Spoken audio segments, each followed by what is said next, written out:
Hi and welcome to the Geek Legion of Doom. This is a B-movie review and I'll be having a look at American Cyborg Steel Warrior. So this was released in 1993 and was one of a rash of these kind of cyborg movies that were sort of popularised in the early to mid 90s, mainly off the back of the sort of the Terminator film series that was kind of obviously very popular back then.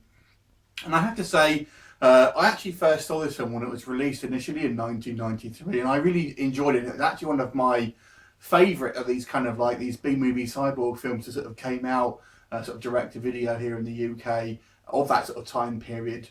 And I've just rewatched it obviously for this review. So how does it sort of compare from my fond memories of it? Well, to give you a brief plot synopsis first of all, the plot here is it's set sometime in the kind of future after a nuclear war.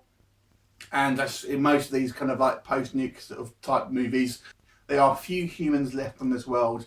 And what we've also got here is the very much like the kind of almost Terminator after Skynet has taken over.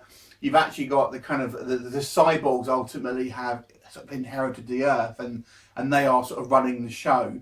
But instead of going out and actually terminating all the humans, they don't feel they need to, because the whole entire human race are infertile. So there's no more humans being sort of produced. They just kind of feel like it's there. They should just leave them to die out ultimately.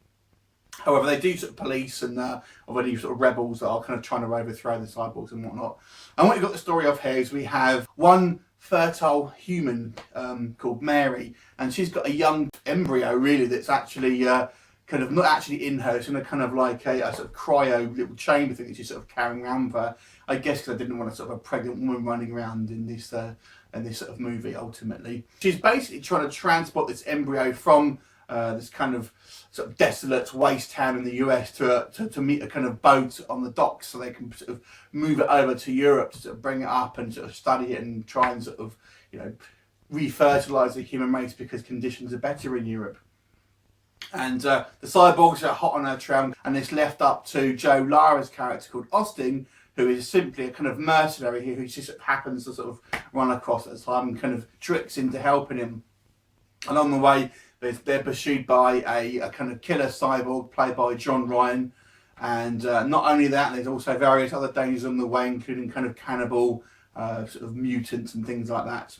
So the actual film itself, like I said, the actual production value of this film actually does look fairly reasonable, I have to say, for a kind of lower budget sort of release. I believe this was actually released theatrically in the US initially.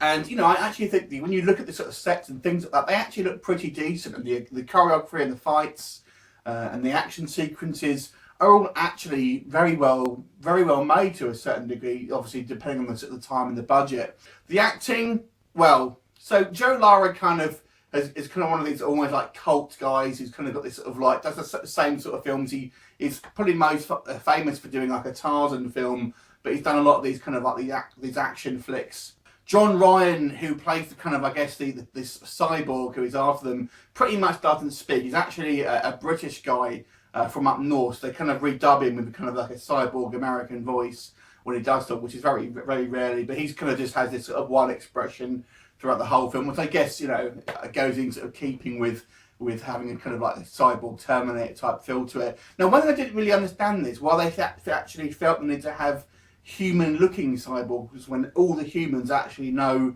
the cyborgs there and kind of running things. I don't really understand the logic of having, you know, cyborgs with human flesh on them when they clearly, that's obviously meant to be so sort of for kind of infiltrating like the Terminator films, but they don't need that here because they're very overt in what they do. So I guess that's obviously the real reason, obviously, is because they don't have to pay for special effects if it's a guy and it just says, you know, he's a Terminator or what have you. But for the process of the story, it doesn't make a lot of sense. However, there is a kind of twist about 3/4 of the way through this film which kind of relates to that, I suppose, which is fairly clever for a kind of a B-movie film, I suppose. I won't tell you what it is in case you haven't seen it.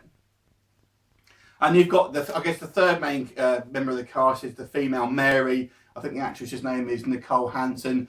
I got to say, her acting may be a little bit choppy. I haven't really seen her in too many other things, if I'm completely honest, so I don't know if she's done a lot more acting. But, you know, is a kind of a little bit forced sometimes. I mean, she's very pretty, and you know, she looks great, but maybe not the best actress.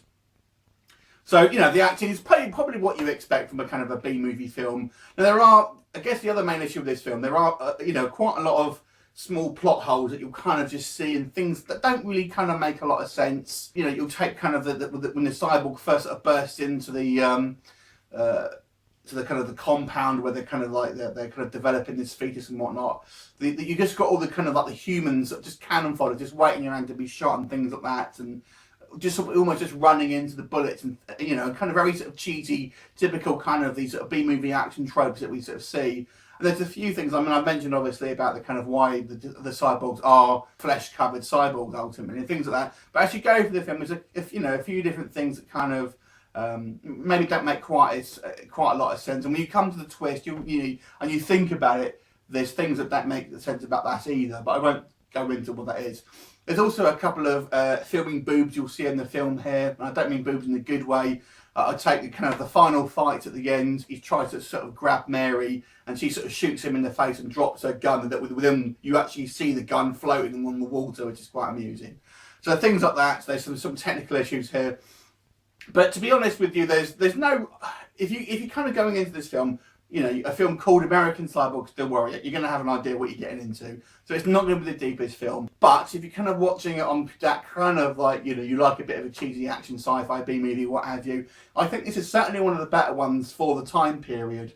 And, you know, like I said, I think the actual look of it, the professionalism of it, you know, it makes it kind of a cut above the average, I would say. So I'm going to give this one a 6.5 out of 10. I actually think this is probably one of the better examples of these kind of low budget films, and it's well worth checking out. And I actually think even by today's standards, actually still is a pretty decent film to watch. So 6.5 from me. Have you seen it? What is your opinion on it? Leave me a comment and look forward to seeing you next time. Bye for now.